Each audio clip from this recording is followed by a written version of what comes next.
사실 설교 부탁을 받고서 우리 집사님께서 저한테 이 한마음 기도회 때는 좀 밝은 분위기로 가달라고 그랬는데 제가 말씀을 준비하면서도 자꾸만 이런 메시지 전하면 안 되는데 막 이런 마음이 제 안에 막 들 정도로 자꾸 그 격려나 위로나 막 이런 메시지보다는 하나님이 주시는 마음을 그대로 전달하는 게 좋겠다 그런 생각이 들어서 오늘 말씀을 준비했습니다. 사실 오늘 본문 말씀을 제가 처음에 부탁드릴 때는 마태복음 6장 33절만 읽어달라고 제가 부탁을 드렸어요. 왜냐하면 그래야지 제가 말씀을 전할 때 조금 용이하거든요. 근데 본문을 다 읽어버리셔가지고 이걸 어떻게 풀어야 될지 좀 난감해졌습니다. 여러분도 이미 다 아시겠지만 오늘 말씀의 제목인 먼저 그의 나라와 그의 의를 구하라. 마태복음 6장 33절에 있는 이 말씀을 우리가 대할 때마다 하나님이 우리에게 이렇게 뭔가 이게 딜을 하신다라는 느낌이 자꾸 들지 않습니까? 먼저 이걸 구하면 너에게 이 모든 걸 주겠다 이렇게 말씀하시는 것 같은 그런 느낌이 들죠. 제가 미국에서 3년 한 4개월 정도 살다가 이제 나왔는데요. 한국에서 아이들을 키우다가 미국에서 아이들을 키우다 보니까 한국과 미국의 가장 큰 차이점이 뭔지를 알겠더라고요. 그건 한국은 아이들을 이렇게 틀에 다 이게 정해놓은 스케줄에 의해서 공부를 막 시키는데 미국은 그 스케줄이나 어떤 틀 자체가 없어요. 그래서 저희 아들이 이렇게 얘기를 하더라고요. 공부란 수업 시간에 하는 거다. 그 얘기를 들었을 때 아버지로서 속이 막 울컥 올라오는 것을 참을 수가 없었습니다. 그래도 아들은 어느 정도 잘 이렇게 따라가서 공부를 제법 잘 따라가는 편이었는데 딸은 나이가 어려서 그런지 아니면 아빠를 닮아서 그런 건지 모르겠지만 성적이 이렇게 신통치가 않았어요. 좀 이게 잘 따라가야 되는데 자꾸 이렇게 성적이 이렇게 기준점에서 미달되고 막 이런 것들이 계속 나왔습니다. 하다 안 돼가지고 제가 저희 딸에게 이런 얘기를 했습니다. 야, 너 이번 학기 성적표를 그러니까 미국 초등학교는 1, 2, 3, 4점으로 이렇게 점수를 매기거든요. 그래서 4점이 우리식으로 말하면 수예요, 수. 그러니까 너 all 4를 받아오면 그러면 아빠가 네가 원하는 그 K-pop 그 CD를 사주겠다 이렇게 약속을 했습니다. 근데 저는 이제 저희 딸이 평소에 실력이 어떤지를 알고 있었기 때문에 이게 불가능하다고 생각했는데 웬걸요? 진짜로 받아온 거예요. 놀랄 일이 생긴 거죠. 그래서 또 아빠가 약속은 했으니까 그걸 또 지키지 않으면 이게 안 되니까 결국은 사줬습니다. 그래서 딱 아이가 원하는 그 CD를 딱 사서 주고 그랬는데 나중에 알고 보니까 이 점수라는 게 숙제만 제대로 해가면 전부 다 4점을 주는 거더라고요. 그리고서는 한번 그 올 4점 다 받고 나서 그 다음에는 다시 또 3점, 2점, 3점, 2점, 4점, 4점, 3점, 2점 뭐 이렇게 그러더라고요. 저희 딸에게 이 원하는 CD를 이 당근으로 딱 제시하니까 거기에 그걸 얻기 위해서 열심히 노력하는 그 딸아이를 보면서 야, 우리의 신앙도 어쩌면 이렇지 않은가라는 생각을 해봤습니다. 하나님께 우리가 늘 간구하고 기도하는 어떤 기도의 제목들이 있어요. 하나님 내게 이거 응답해 주십시오. 이거 꼭 들어주십시오. 하나님 이거 정말 하나님 책임져 주십시오. 만약에 이거 책임져 주시면 내가 주님께 이렇게 하겠습니다. 우리는 이렇게 기도를 하죠. 하나님은 그렇게 당하시지만 않고 우리에게 반대로 역공으로 하시는 거예요. 네가 먼저 그의 나라와 그 의를 구하면 내가 이 모든 것을 너에게 더해주겠다. 아, 그래요? 그럼 내가 정말로 하나님 이거 먼저 구하면 하나님 이거 모든 거 나한테 채워주시는 겁니까?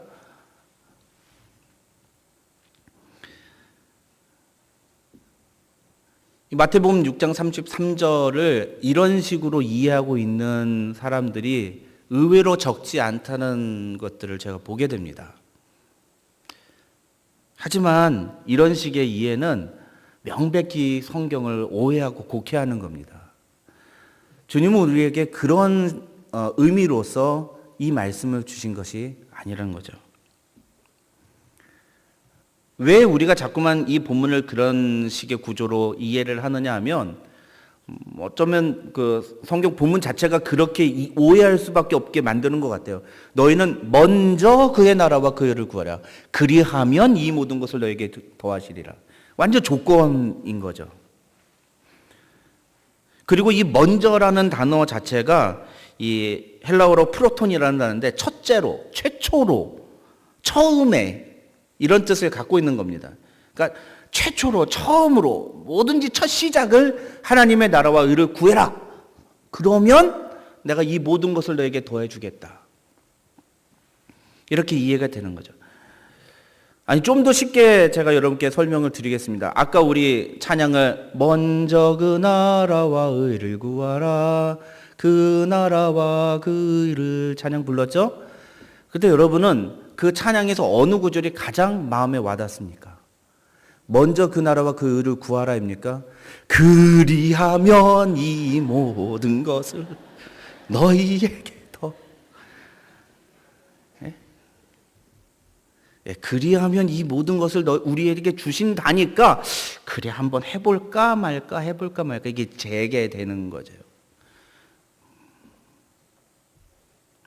그러다 보니까요, 이 본문을 가지고 설교하는 그 수많은 예들을 보더라도 먼저라는 이 우선순위에 대해서는 참 많은 설교들이 있는데 그 먼저 구해야 될 하나님의 나라와 그 의가 뭔지에 대해서 설교하는 내용들은 그렇게 많지 않더라고요. 우리가 구해야 되는 하나님의 나라와 그 의가 뭐냐, 그걸 정확하게 아는 게 사실은 이 본문을 이해하는 키포인트인데 그거는 온데간데 없고 먼저 이거를 구해라. 그러니까 사람들이 어떻게 이해합니까? 먼저 하나님의 뜻을 구하면 하나님이 우리의 모든 걸 다 책임져 주신다. 먼저 교회 일에 열심을 내면 하나님은 우리의 생기를 다 책임져 주신다. 먼저 우리가 교회 회복에 우리의 모든 것들을 다 바치면 하나님이 우리의 삶을, 우리의 나머지 삶들을 다 책임져 주신다. 이렇게 본문을 이해할 수밖에 없는 거죠. 정말 그렇습니까? 정말 그런가요? 저 목사 미국 갔다 오더니 성경을 있는 그대로 안 믿고 어쩌자는 거지? 이런 생각이 드시는 분이 계실 수도 있을 것 같아요. 여러분, 근데 솔직히 말하면요, 먼저 그의 나라와 그 의를 구했는데 하나님이 우리의 삶을 책임져 주시지 않는 것 같은 일들이 너무 많아요. 하나님, 내가 도대체 뭘 잘못했습니까? 하나님, 내가 하나님한테 뭘 잘못했죠? 우리가 뭘 잘못했길래 우리한테 이런 일을 허락하시는 거죠?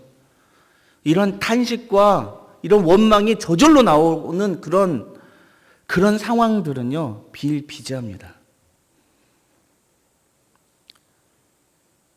평생 하나님의 나라와 의를 구하며 작은 개척교회를 정말 한 영혼을 붙들고 사역을 하겠다고 섬겼던 한 목사님.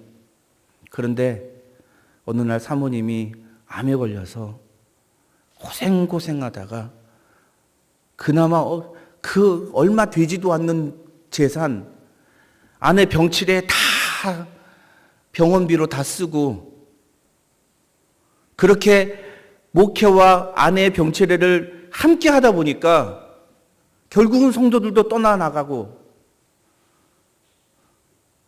아니 하나님의 나라와 그의 의를 먼저 추구했는데 왜 내 아내는 이런 질병에 걸리는 거죠?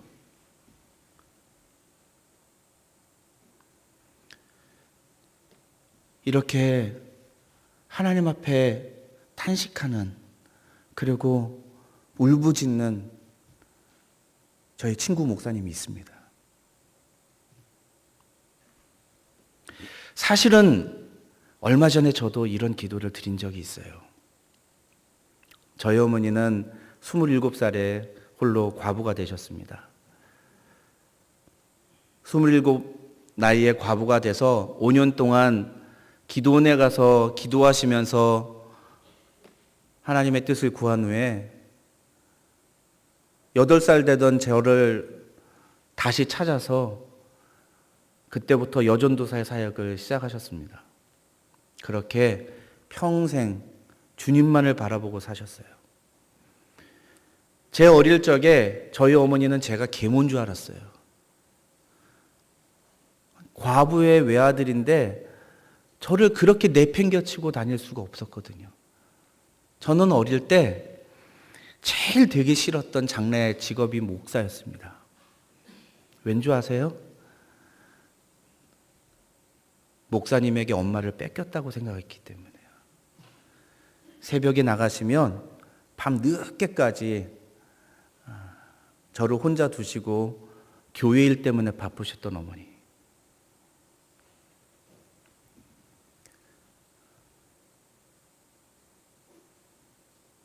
그리고 60 가까이 돼서 하나님이 어떻게 참 좋은 새로운 인생의 반려자를 만나게 해주시고 좋은 교회를 담임하셨던 목사님과 새로 재가하셔서 결혼하신 후에 남은 생을 복음을 증거하는 삶을 살겠다고 아프리카에 선교사로 떠나셨어요, 두 분이. 그리고 한 10년 넘게 그곳에서 많은 일을 하지는 못하지만 그곳에 있는 영혼들을 돌아보고 섬기는 일을 해오셨습니다.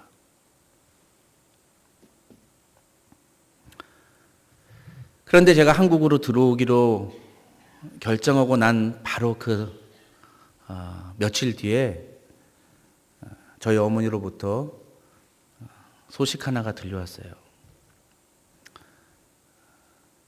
급성 림프구성 백혈병이라고. 그래서 지금 빨리 한국에 들어가서 치료를 받아야 된다고.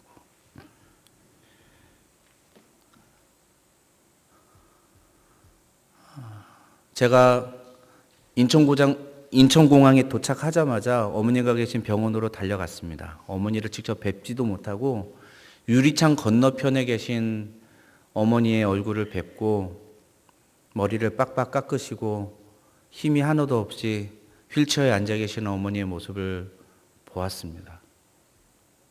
어머니 앞에서는 그런 내색 전혀 띄우지 않았지만 어머니가 병실로 들어가신 다음에 저는 아들로서 통곡하고 올 수밖에 없었어요. 그리고 그렇게 얘기했습니다. 하나님, 우리 어머니가 평생 어떻게 사셨는지 하나님이 더 잘 아시잖아요. 우리 어머니야말로 하나님의 나라와 그 의를 먼저 추구하셨던 삶인 거 하나님이 아시잖아요. 근데 왜 우리 어머니에게 이런 병이 걸리는 거죠? 예수 믿지 않는 저희 외삼촌이 어머니에게 그렇게 말씀하셨대요. 누나가 믿는 하나님 정말 있다면 왜 누나 같은 사람에게 그런 병을 걸리게 하느냐고. 먼저 그의 나라와 그의 의를 구하라. 그리하면 이 모든 것을 너에게 더하시리라. 여러분 정말 그렇습니까?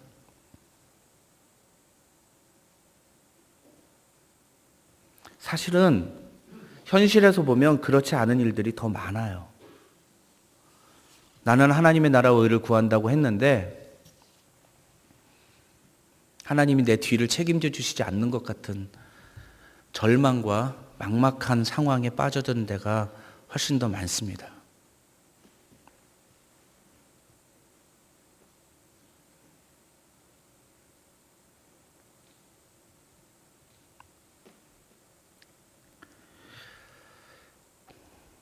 무엇이 문제인가요? 무엇이? 하나님이 거짓말을 하시거나 아니면 우리가 이 본문을 잘못 이해하고 있거나 둘 중에 하나인 거죠. 그리고 저는 단언코 하나님은 거짓말하지 않으시는 분이라는 사실을 믿습니다. 그렇기 때문에 이 본문을 우리가 그동안 참 잘못 이해하고 있었다는 그런 생각을 지울 수 없고요. 그래서 오늘 본문을 자세히 묵상하고 연구하던 중에 왜 우리가 이 본문을 그렇게 조건절로 이해했는지를 깨닫게 됐습니다.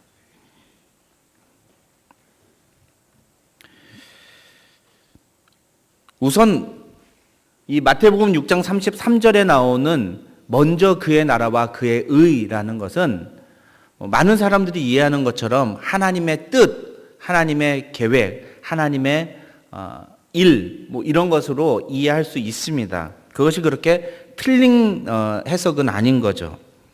그런데 문제는 그 하나님의 뜻, 하나님의 계획, 하나님의 의, 이게 도대체 뭐냐라는 거예요. 이걸 사람들마다 다 자기 나름대로 해석하고 받아들이는 거죠.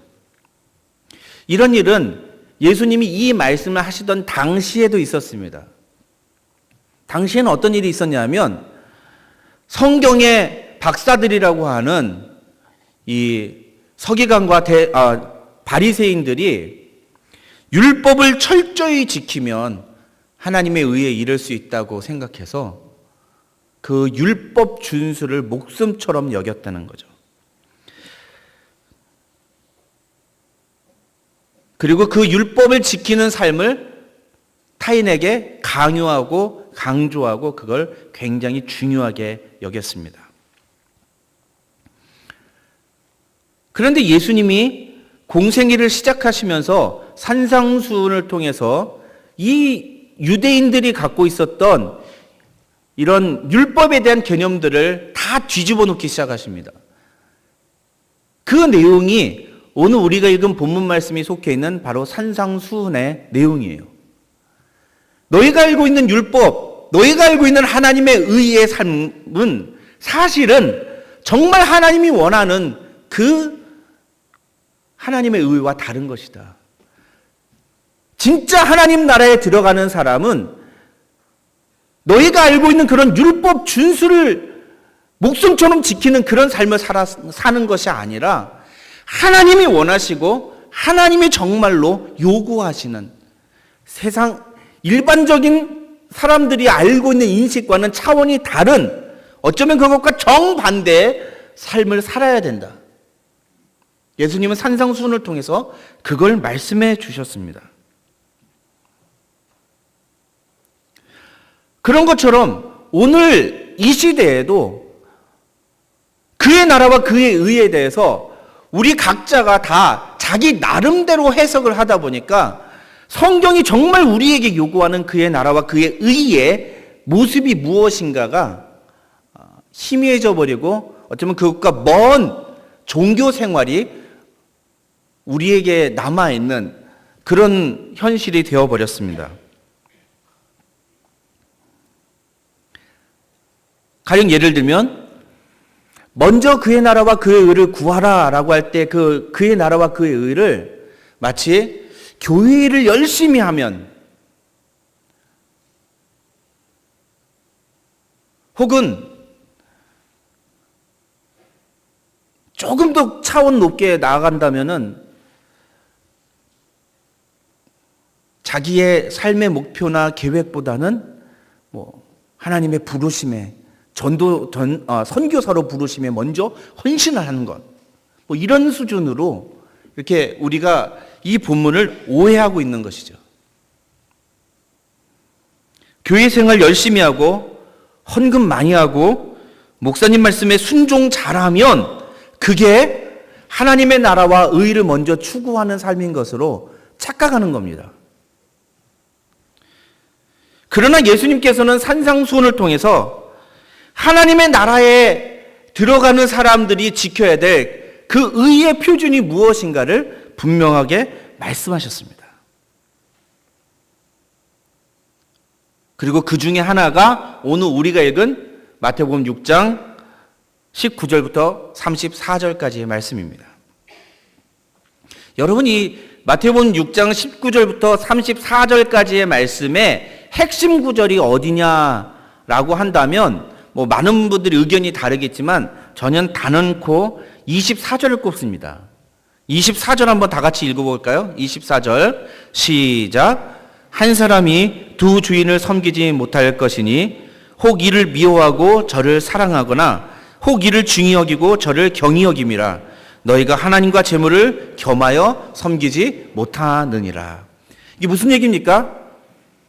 이 마태복음 6장 19절부터 34절까지의 말씀의 핵심은 우리가 과연 누구를 섬기고 있느냐라는 메시지예요. 우리가 진짜 섬기고 있는 주인은 누구냐?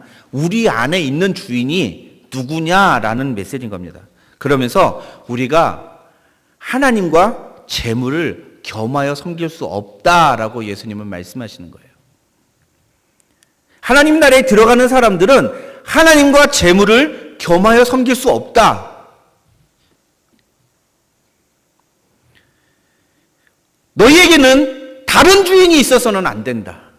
너희에게는 나 외에는 다른 신을 내게 있게 하지 말라.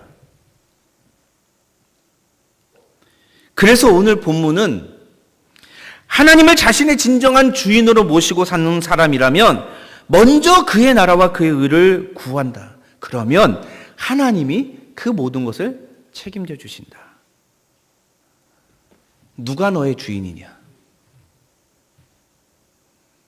하나님이 너의 주인이면 하나님이 너를 책임져 주시지만 내 마음속에 하나님 아닌 다른 것이 들어가 있다면 너는 분명히 염려하고 걱정하고 근심하며 살게 될 거다. 너의 주인은 누구냐? 하나님이 너의 주인이라면 너는 분명히 먼저 그의 나라와 그의 의를 구할 거다. 무엇을 먹을까, 무엇을 입을까, 무엇을 마실까를 염려하기보다 먼저 그의 나라와 그의 의를 구하게 될 거다. 하나님이 너의 진정한 주인이라면 너의 주인은 누구냐?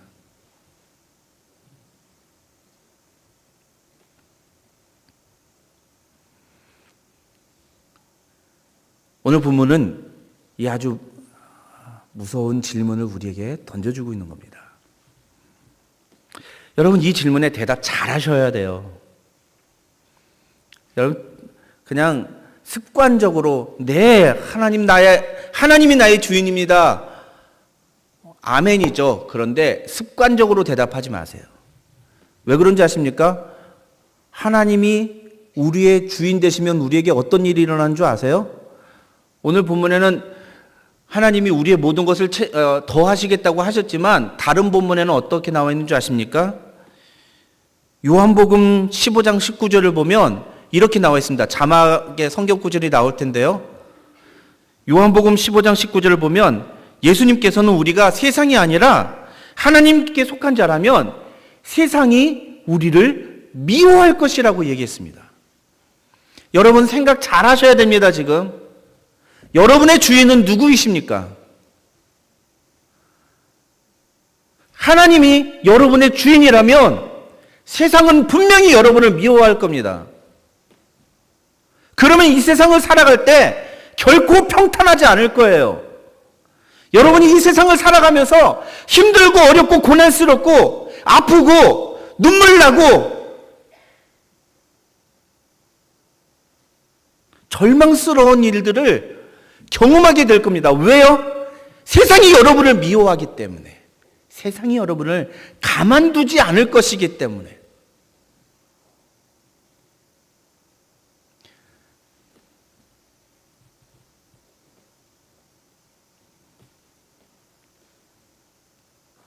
세상은 우리가 하나님만 섬기는 삶을 살지 못하도록 가진 방법을 동원해서 우리를 공격하고 우리를 위협하고 우리를 방해할 겁니다. 만약 우리의 삶에 하나님이 진정한 주인이 되신다면요. 이 얘기는 다른 말로 하면 우리의 삶에 전혀 근심과 고통이 없이 편안한 삶이 계속 이어진다면 그건 우리의 주인이 하나님이 아니라는 뜻이기도 합니다.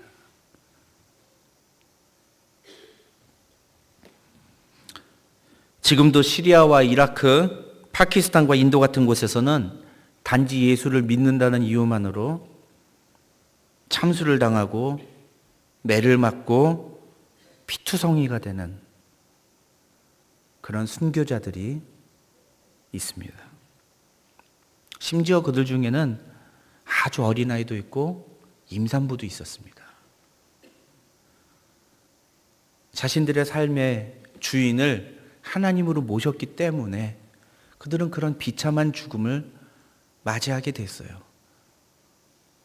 거기에 어디 먼저 그의 나라와 그의 의를 구하라. 그리하면 이 모든 것을 너에게 더하시리라는 그런 말씀이, 축복의 말씀이 거기 어디 있습니까?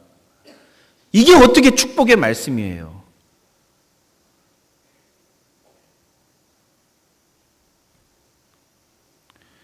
제가 미국에서 왔습니다.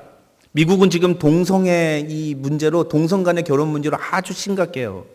너무 시끄러워요. 모든 이민교회들마다 이 동성 간의 결혼 문제 때문에 아주 민감하게 촉수를 곤두세우고 있습니다. 그런데 미국 대통령 오바마가 뭐라고 했습니까?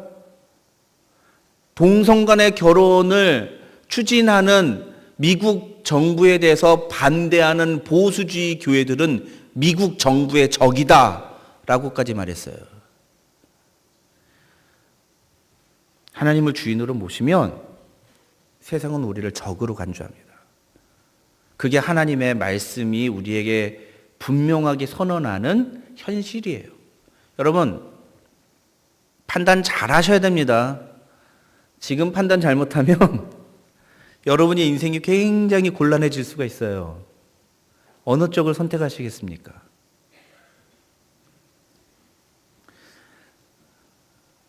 예전에 어느 댁에 신방을 갔을 때 이런 문제를 한번 제가 던졌더니 그분이 저한테 이런 얘기를 한 적이 있어요. 목사님, 하나님도 잘 믿고 세상에서도 성공하는 법은 없나요? 이게 양다리를 거치겠다는 거죠.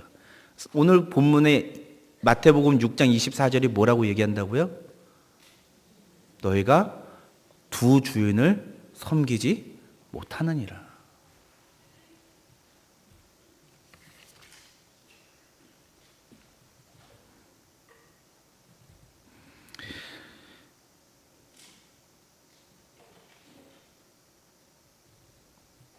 하지만 한국은 어떻습니까? 지금 한국 교회는 어떤가요? 저 이라크나 시리아, 파키스탄이나 인도에 있는 우리 믿음의 동지들이 당하는 그런 고난을 우리가 지금 겪고 있습니까? 물론 우리는 지금 굉장히 힘든 상황에 처해 있을지 모르지만 이 한국교회 전체를 놓고 생각을 해보면 지금 한국교회는 완전히 무너지고 오염되어 있습니다. 그건 부인할 수 없는 현실이에요. 왜 우리가 이런 지경이 됐죠? 그래서 심지어 이제는요, 세상에서 기독교를 뭐하고 동급으로 비교하느냐? 여기 어르신들이 많은데도 아마 아실 거예요. 일배라고. 일배 이꼬르 기독교, 이렇게 묘사를 해요. 이거는 핍박의 수준을 넘어서 거의 조롱에 가까운 얘기입니다. 이런 글을 보고 이러한 이야기를 들으면서도 우리 마음속에 분노가 일어나지 않는다면 우리가 어떻게 감히 예수 믿는 사람이라고 말할 수 있겠습니까? 근데 이게 그들의 잘못인가요? 우리를 조롱하는 그들의 잘못인가요? 아니요. 우리가 잘못된 모습을 보였기 때문에 빚어진 당연한 결과예요. 그래서 저는 지금 한국교회가 겪고 있는 이 수치는 이 미국이나 어디 저 중동에서 고통당하는 우리 신앙의 지체들과는 본질적으로 다른 것이라고 생각합니다. 그래서 똑같이 생각하면 안 돼요. 그들은 진짜 하나님을 자신의 주인으로 모시기 때문에 그래서 핍박을 당하고 고난을 당하고 있지만, 그래서 죽어가는 순간에도 이러한 고통이 나의 신앙에 조금 더 영향을 주지 않는다고 당당하게 자신의 신앙을 고백하면서 이 삶의 최후를 맞이하지만, 어쩌면 오늘 한국교회는 정반대로 세상이 우리를 향해서 기대했던 그 모습이 아니기 때문에 오히려 세상이 우리에게 야, 너 진짜 예수 믿는 건 그게 아니야. 진짜 예수 믿는다면 너 그렇게 하면 안 돼 라고 세상으로부터 혼을 나고 있는 그런 현실이 아닌가. 저는 그렇게 생각합니다. 이 모든 게 무엇에서 비롯된 걸까요? 하나님 이외의 다른 것을 우리의 주인으로 모시고 살기 때문입니다. 겉으로는 열심히 주님을 섬긴다고 하죠. 겉으로는 정말 최선을 다해서 하나님의 영광을 위해 산다고 생각합니다. 겉으로는 먼저 그의 나라와 그의 의를 추구하며 산다고 생각합니다. 그런데 아무도 모르고 자기 자신만 아는 그 저 깊은 내면 세계에 저 감추어진 그 밑바닥에 숨어있는 우리 내부의 중심엔 하나님이 아닌 다른 것들이 그 자리를 차지하고 있는 경우들이 너무나 많습니다. 사랑하는 갱신성도 여러분, 정말 죄송한 말씀입니다만 여러분이 사랑의 교회 회복을 부르짖는다고 해서 여러분이 먼저 그의 나라와 그의 의를 추구한다고 착각하지 마십시오.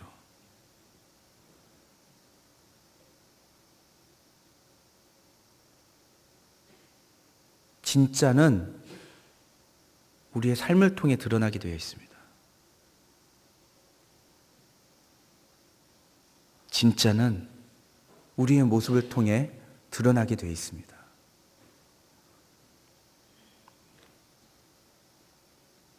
우리가 정말 하나님을 나의 삶의 주인으로 인정한다면, 그래서 당연히 하나님의 나라와 그 의를 구하는 것이 내 삶의 최우선 순위에 있다면 어떠한 핍박과 고난과 희생과 아픔이 있더라도 그걸 먼저 구하는 삶을 살게 될 겁니다.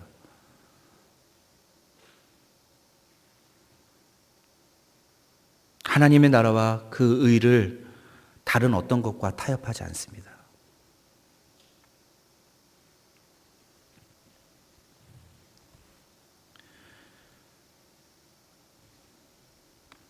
그러나 오늘날 한국교회의 현실은 그런 하나님의 나라와 의 대신에 너무나 많은 것들로 그 자리를 대신하고 있다는 거죠. 개인의 성공, 명예, 출세, 자식들,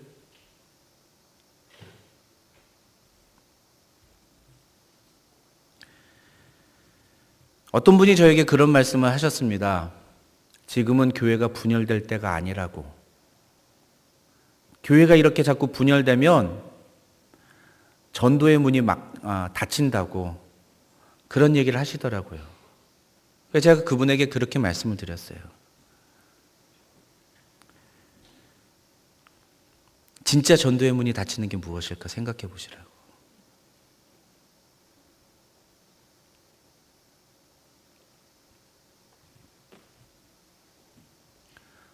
전도의 문이라는 이유를 들이대지만 실제로는 그 내면 세계에 깊숙이 자리 잡고 있는 또 다른 무엇, 하나님의 나라와 그의 의의를 대신하는 그 무엇이 그분에게 있지 않은가, 전 그런 생각을 해봤습니다. 사랑하는 갱신성도 여러분, 먼저 그의 나라와 그의 의를 구하는 것은 우리의 선택의 문제가 아닙니다. 하나님을 내 삶의 주인으로 모시면 그건 당연히 나오는 모습이에요.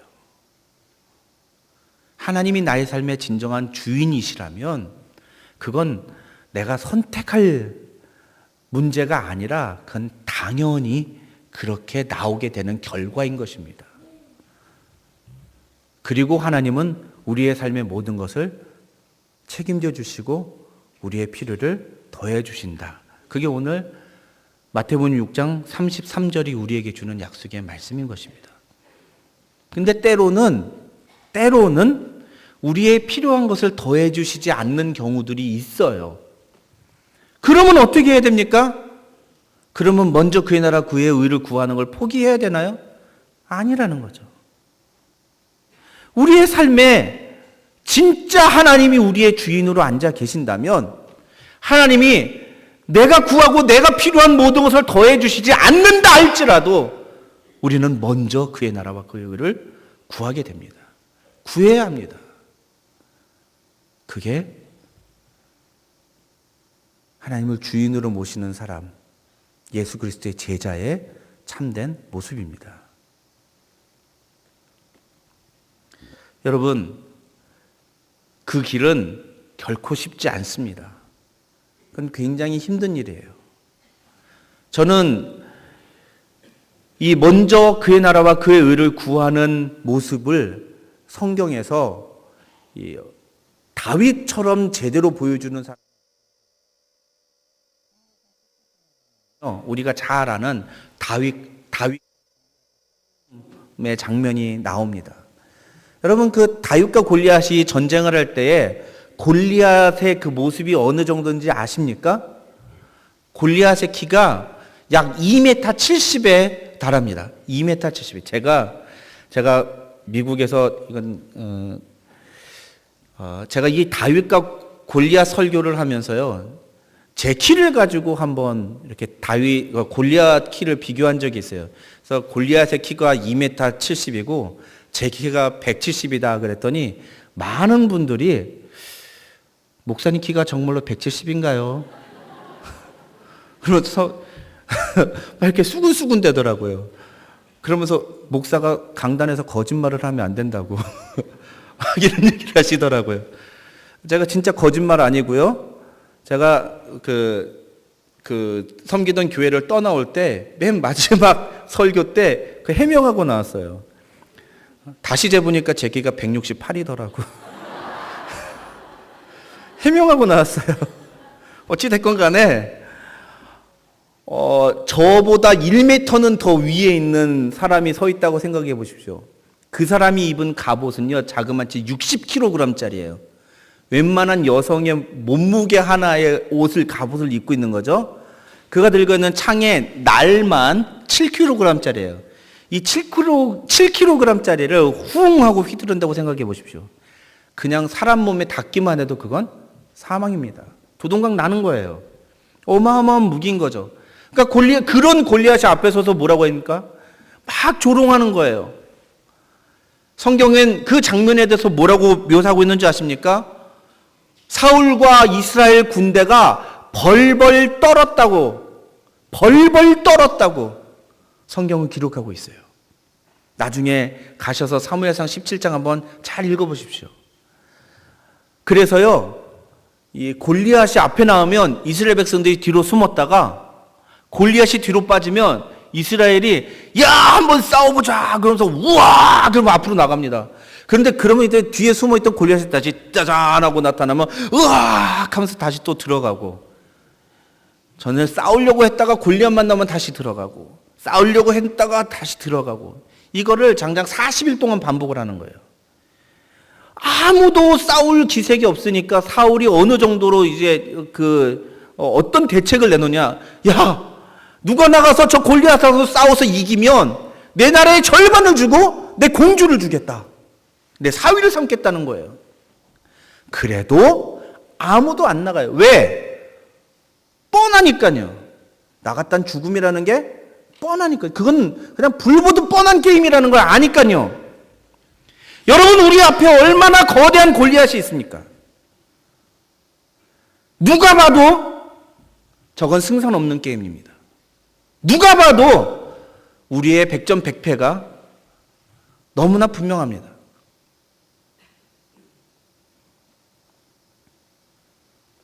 그때 누가 나서죠? 아버지 심부름으로 형들 잘 있나 보려고 왔던 어린 다윗이 봅니다. 골리앗이 이스라엘 군대를 조롱하고 모욕하는 그 이야기를 듣습니다. 그 다윗이 열받아서 내가 나가서 싸우겠다고 합니다. 그러면서 뭐라고 합니까? 사무엘상 17장 45절부터 47절을 보면 다윗이 이렇게 말합니다. 너는 칼과 창과 단창으로 내게 나아오거니와 나는 만군의 여호와의 이름 곧 내가 모욕하는 이스라엘 군대의 하나님의 이름으로 내게 나아가노라. 오늘 여호와께서 너를 내 손에 넘기시리니 내가 너를 쳐서 내 목을 베고 블레셋 군대의 시체를 오늘 공중의 새와 땅의 들짐승에게 주어 온 땅으로 이스라엘에 하나님이 계신 줄 알게 하겠고 또 여호와의 구원하심이 칼과 창에 있지 아니함을 이 무리에게 알게 하리라. 전쟁은 여호와께 속한 것인즉 그가 너희를 우리 손에 넘기시리라. 여러분, 하나님을 주인으로 모시고 사는 사람은 상황을 보지 않습니다. 조건을 보지 않아요. 그런 것들 때문에 벌벌 두려워 떨지 않습니다. 그것보다 뭐가 먼저 들어옵니까? 하나님을 모욕하고 조롱하고 하나님을 비웃음거리로 만드는 저 골리앗이 보이는 거예요. 그리고 담대히 나아가는 겁니다. 그게 먼저 그의 나라와 그의 의를 구하는 자의 모습입니다. 그런데 그때 누가 나섭니까?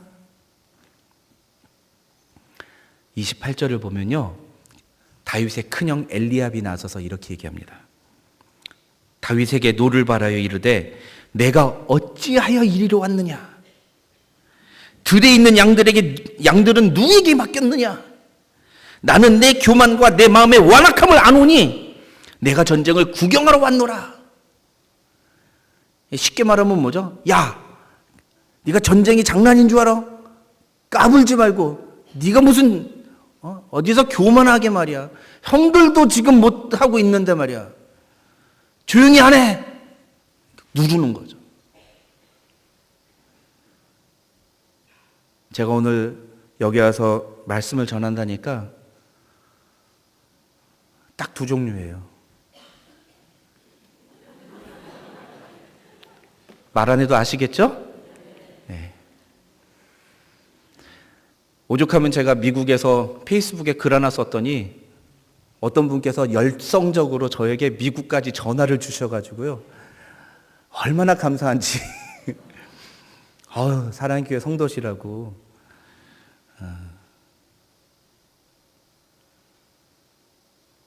너무 감사했어요.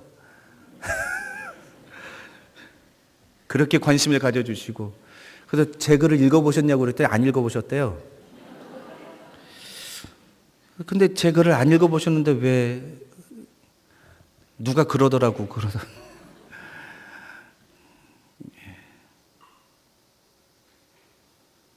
그러면서 교만하지 말라고 그러시더라고요. 감사합니다. 그러고 받았어요.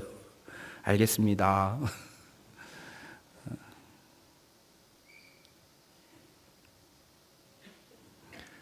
어떤 분은 저한테 그래요.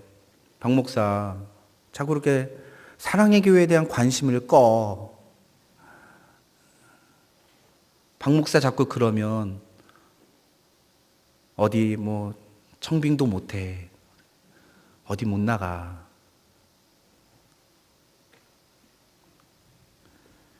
힘들더라고요, 진짜.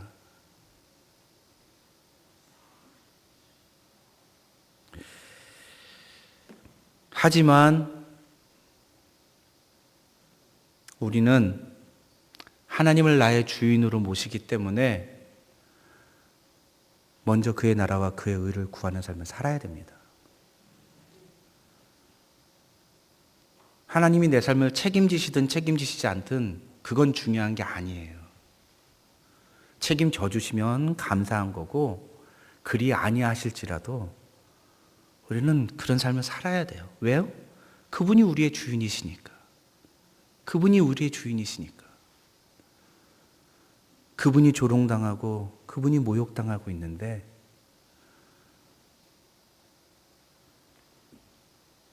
우리의 앞일을 생각하고 우리의 자식들을 생각한다면 그게 어떻게 우리가 하나님을 나의 주인으로 모시는 사람이라고 말할 수 있겠습니까?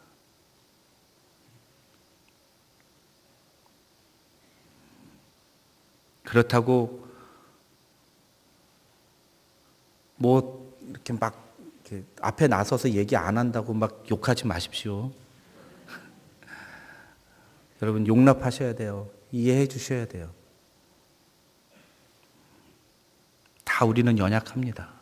그렇죠? 우리는 연약한 사람들이에요.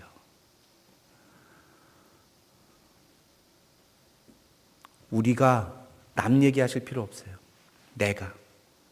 다른 사람 안 하는 거 가지고 막 뭐라고 그러지 마시고 내가 제대로 살고 있는지만 제대로. 예? 나는 정말로 하나님을 나의 주인으로 모시고 살고 있는가?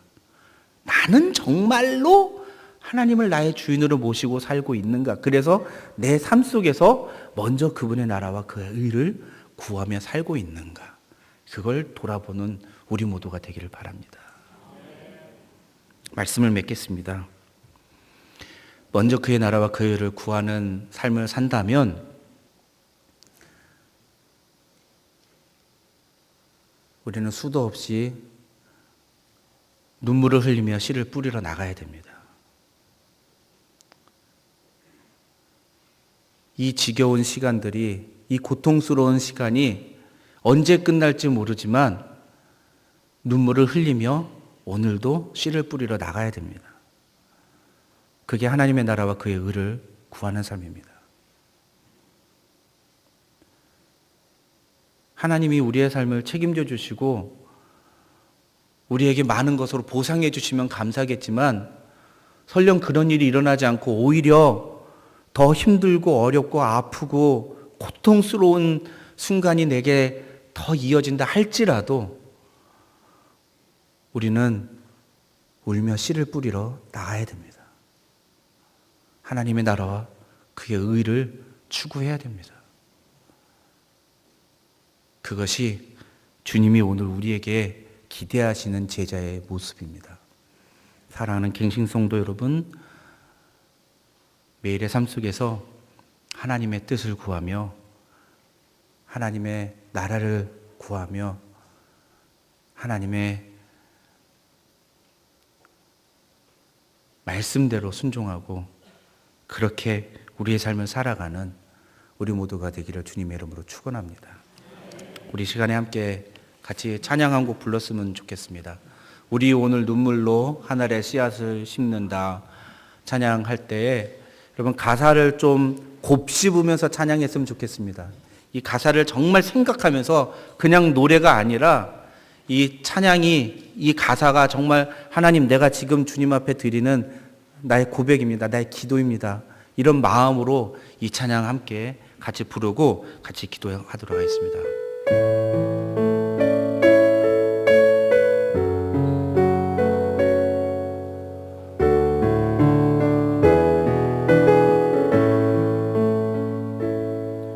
우리 오늘 눈물로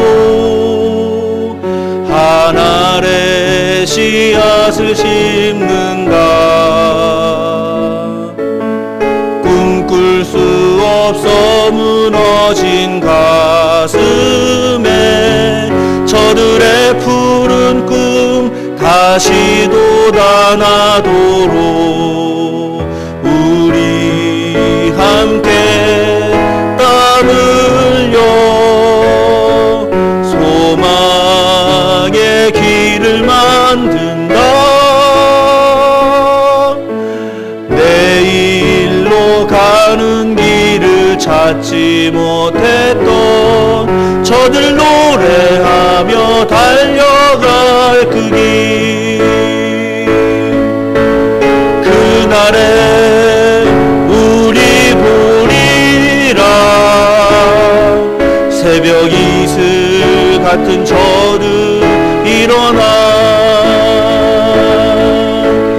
뜨거운 가슴 사랑의 손으로 이 땅 치유하며 행진할 때 오래 황폐하였던 이 땅 어디서나 순결한 꽃들 피어나고 푸른 의의 나무가 가득한 세상, 우리 함께 보리라. 그날에 우리 보리라.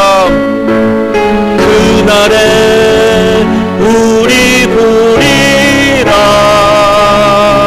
새벽 이슬 같은 저들 일어나 뜨거운 가슴 사랑의 기도로 이 땅 치유하며 행진할 때 오래 황폐하였던 이 땅 어디서나 순결한 꽃들 피어나고 푸른 의의 나무가 가득한 세상, 우리 함께 보리라. 오래 황폐하였던 이 땅 어디서나 순결한 꽃들 피어나고 푸른 의의 나무가 가득한 세상, 우리 함께 보리라. 여러분 이 시간 함께 기도할 때에 하나님, 오늘 우리 눈물로 하늘의 씨앗을 심겠습니다. 아니 내일도 눈물로 하늘의 씨앗을 심겠습니다. 아니 모레도, 아니 다음 주도, 아니 그 다음 주도 진정 하나님의 나라가 이루어지며 하나님의 의가 선포되는 그날을 볼 때까지 하나님, 우리가 이 길을 멈추지 않겠습니다. 하나님이 나의 삶의 주인이시기 때문에, 하나님이 나의 진정한 주인이시기 때문에 내가 이 마음을 결코 포기하지 않겠습니다. 내가 이것을 다른 것과 타협하지 않겠습니다. 바꾸지 않겠습니다. 하나님, 나를 불쌍히 여겨주시고 나를 긍휼히 여겨주셔서 하나님이 연약하고 이 아무 능력 없는 이 종을 주님께서 붙들어 주시고 끝까지 이 사명 감당할 수 있도록 하나님 능력 달라고, 하나님 붙잡아 달라고. 매일의 삶에 힘들고 어려운 순간이 닥쳐오지만 하나님이 나의 삶의 주인이신 것을 내가 내 삶을 통해서 고백하게 해달라고 우리 함께 다 같이 기도하도록 하겠습니다. 다 같이 기도하겠습니다. 아버지 하나님, 아버지 하나님, 아버지 하나님, 아버지 하나님, 이 시간에 우리가 하나님이 나의 삶의 주인이심을 다시 한번 이 시간 믿음으로 고백하기를 원합니다. 하나님, 주님이 나의 삶의 주인이시기 때문에 세상의 그 어떤 것도 나의 삶의 중심에 대체할 수 없고 하나님의 자리에 대신할 수 없기 때문에 하나님, 나는 하나님의 나라와 그 의를 구할 수밖에 없는 하나님의 사람이며 주님의 제자인 것을 주님 이 시간에 고백하기를 원합니다. 아버지 하나님, 그러나 주님의 제자다운 삶을 사는 것이 너무나 힘들고 아버지 하나님, 이 세상은 우리가 그런 삶을 살아가는 것을 너무나 강하게 반대하고 강하게 압력하고 위협합니다. 주님의 뜻을 추구하지 말라고. 아버지 하나님, 그렇게 살면 너 세상에서 제대로 살 수 없다고 아버지 하나님 우리를 위협하며 공격합니다. 아버지 하나님, 하나님, 이 현실 속에서 우리가 과연 무엇을 선택하며 살아갈 것인지를 돌아보게 하여 주시고 아버지 하나님, 우리가 정말로 하나님의 뜻을 추구하며 하나님의 나라를 추구하며 살아감으로써 하나님, 비록 세상 사람들이 보기에는 우리가 힘들고 어렵고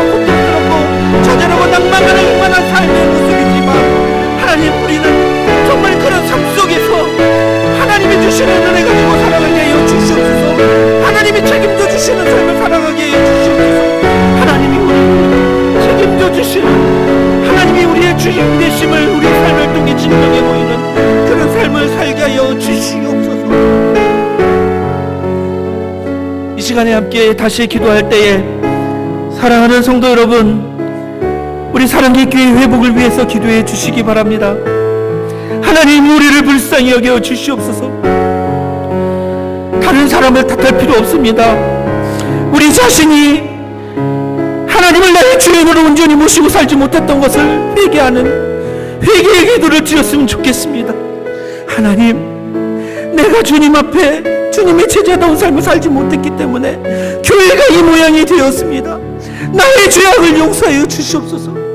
옛날 이스라엘 백성들은 이스라엘 민족에게 어려운 일이 당하였을 때 그 민족의 어려운 고난을 나의 죄악으로 돌리고 죄를 뒤집어 쓰고 옷을 찢고 하나님 앞에 회개했습니다. 다른 사람을 비난하기 전에 먼저 우리 모두 하나님 앞에 우리 자신의 죄악을 회개하고 처절히 자복하는 기도를 드렸으면 좋겠습니다. 하나님, 우리를 불쌍히 여겨달라고